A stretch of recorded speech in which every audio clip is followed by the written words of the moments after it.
谢大人，谢大人陈正2课的课，怎这般早就来了？今日谢某初次讲琴课，不敢懈怠，所以来得早些，为防万一多做准备。不愧是少师大人，果然一丝不苟。既然如此，那我就不耽误您的时辰了。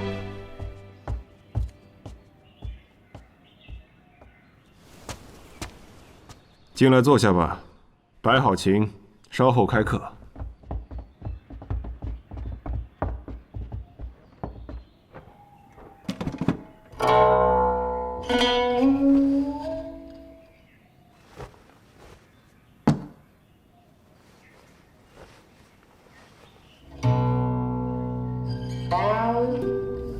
峨眉，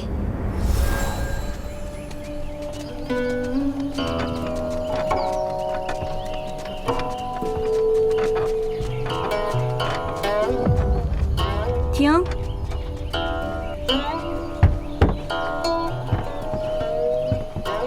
文昭阁，可是谢微？谢微素来爱琴，本宫听闻，他那张琴便是他自己亲手所着，名作峨眉。正是。点出何处啊？峨眉山北雪极目，方丈海中冰作湖的峨眉。这方莹不知。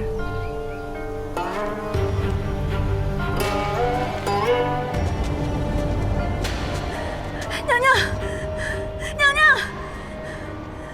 娘娘，不好了！谢微焚琴谋反，已联合燕翎大军攻进皇城。焚琴谋反？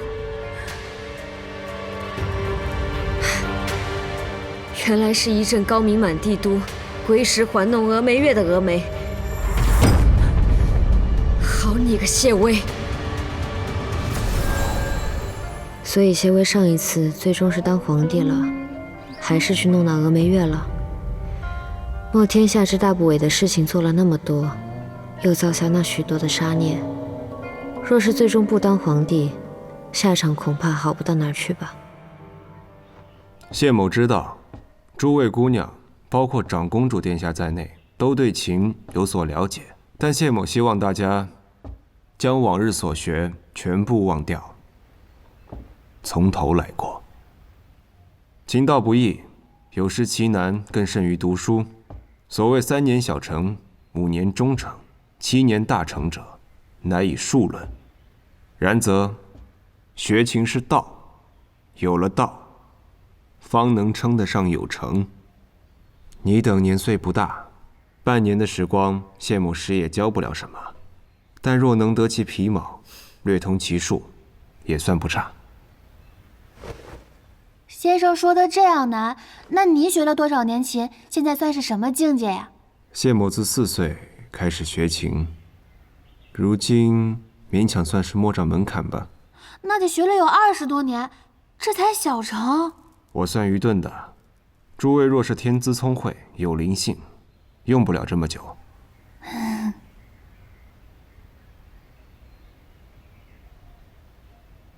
琴道坐有规法，您2姑娘这坐姿倒是挺规范的。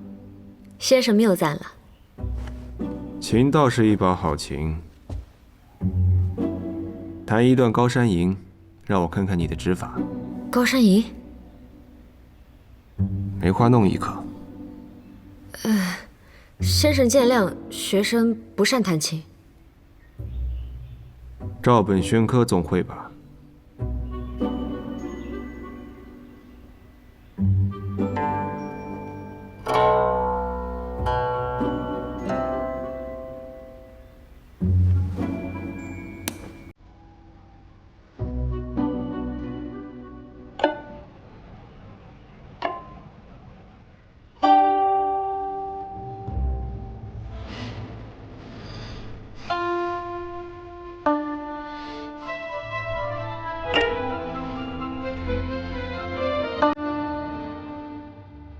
够了。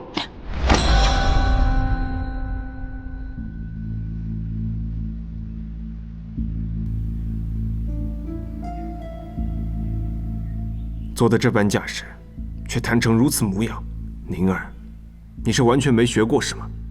不是先生说的吗？全当自己没学过，从头再来，重新开始。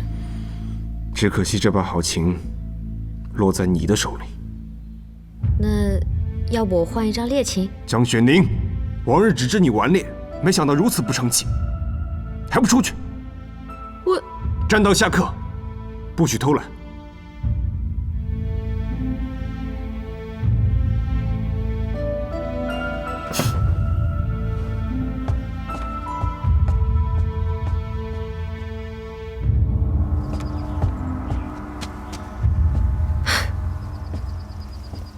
说了不善弹琴，人无完人，这也要罚我。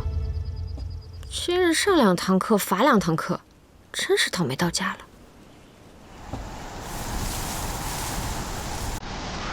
了。唉，连风都欺负我。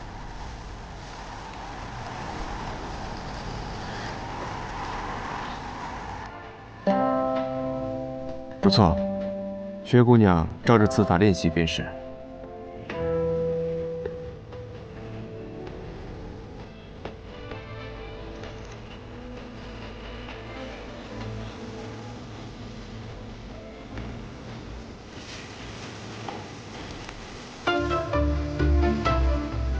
不好好罚站，又在做什么？先生明鉴，学生好生站着呢，没有偷懒。这点小事也值得哭一场。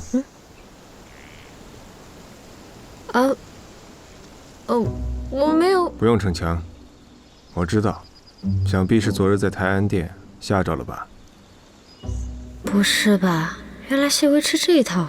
刚刚也不是有意要罚你，只是你的琴声过于刺耳，我怕打扰别人学习。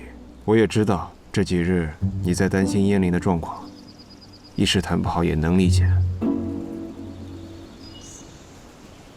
行了，进去吧。哎，我本来就不会嘛。若是弹得极好了，我就不来学了。先生教书育人，怎生如此苛刻？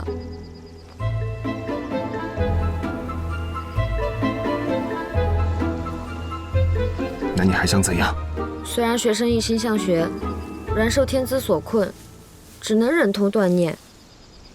不如先生就此免去了我的琴课。哎，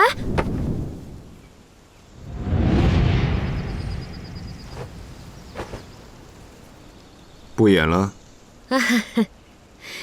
不免就不免吧。不过先前答应了我，要让我回去的，可不能出尔反尔。今日下学，单独留下，朽木尚可雕也。你这琴弹得如此之差，我作为人师，也应该好好费心教教你。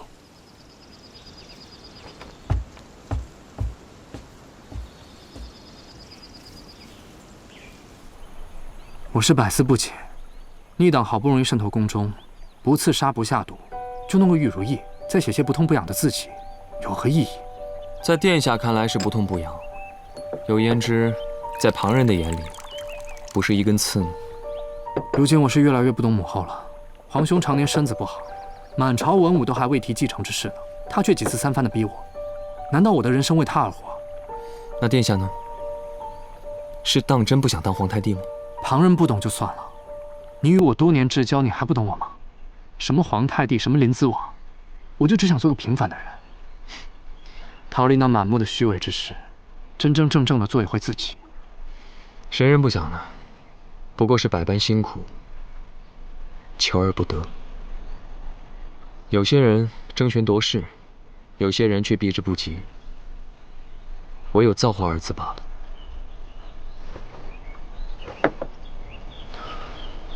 我怎么觉得你最近好像有些不一样？冠礼要到了，成熟一点不好吗？也是，罢了，不提这些。今日我来是想找你一起散散心。我知道南郊有一片无主荒林，可以猎些野兔，我们散一场如何？走嘛。说了买酒。行，走。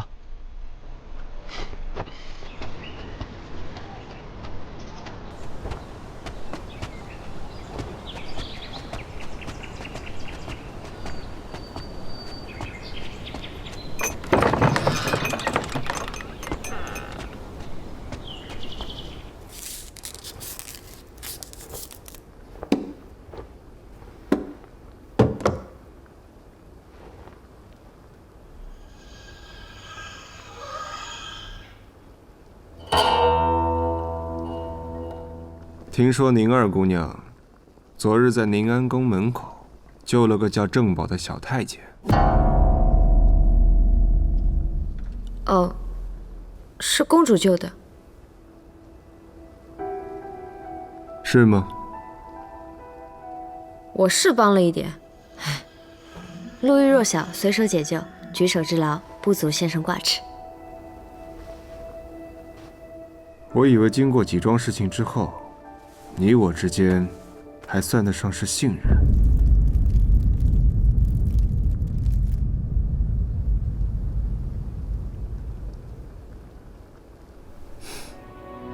郑宝虽是宫中一个不起眼的小太监，但御书房的王心义倒对他青眼有加，最近也生了提拔之意。宁二姑娘这善心一发，倒是巧得很。想不到先生对于宫中之事知晓了这么多，御书房中的事也瞒不过您的法眼。常在宫中行走，自然知道多些。那你呢？你是知道了郑宝与王心义的关系，有意要救他是吗？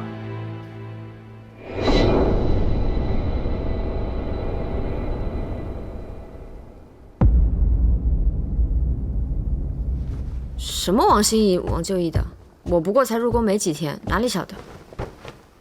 是吗？连生死的事情都知道，还有什么是宁二姑娘所不知的呢？我都已经解释过了，那是巧合。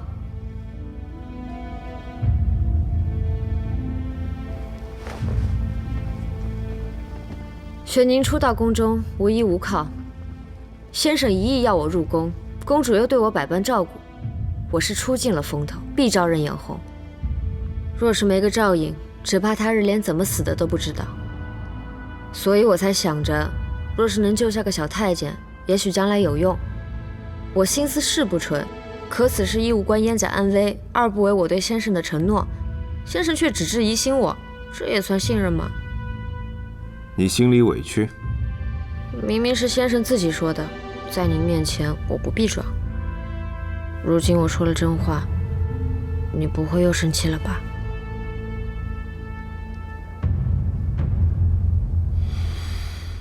罢了，宫里的事情本就是瞬息万变，你有心经营也不是坏事儿。但我有必要提醒你一句：你若卷入纷争之中，恐怕会危及自身。我既受燕翎之托，又得令尊之请，所以提点你几分。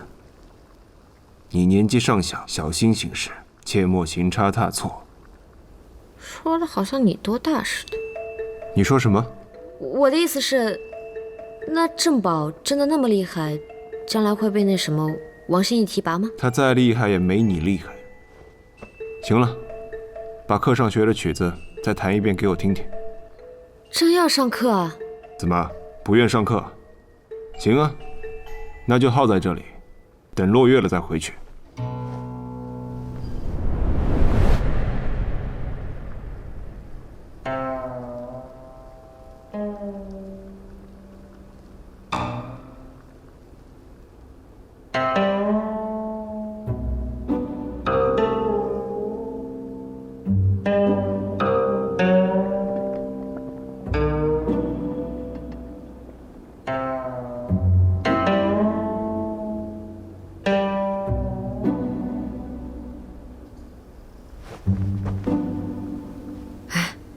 先生，要不还是算了吧，您何苦折磨我，也折磨您自己呢？莫多话，继续谈。他到底什么毛病，非要找我茬不可？是闲的没事做了吗？早些回家去不好吗？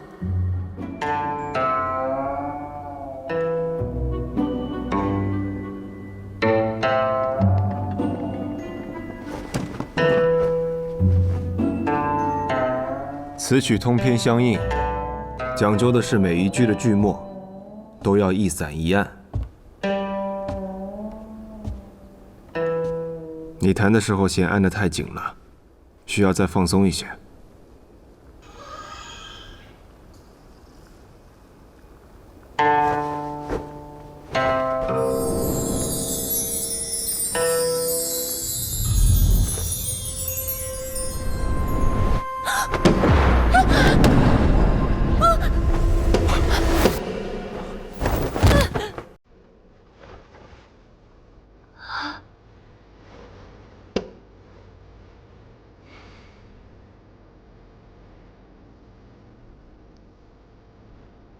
有什么问题吗？那你为何不起来？是学生莽撞，还好秦没事。知道就好。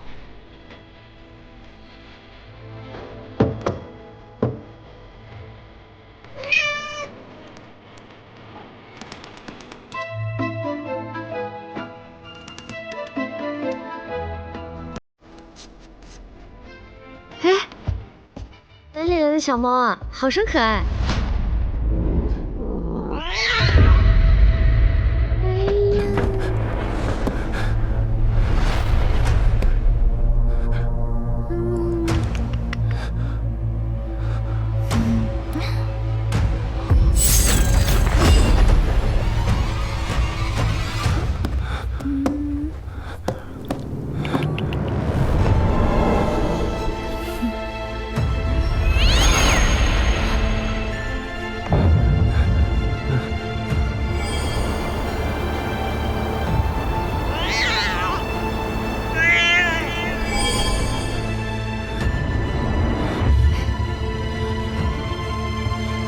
先生，你快看！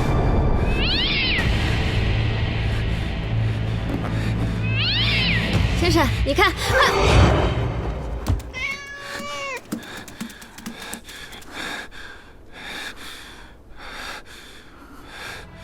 谁给你的胆子？我叫你过来是学琴，不是玩乐。你若明天还弹不好，就别再来上课了，滚回去！滚去！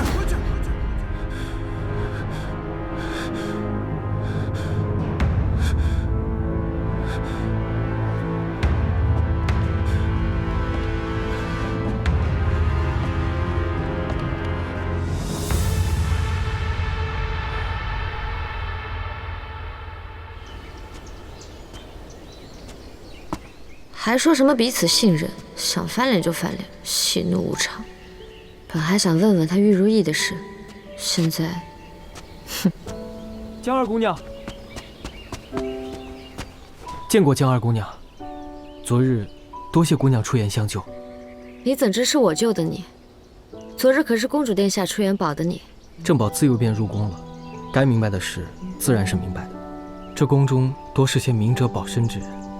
就算是昔日好友，也无一人敢出言相救。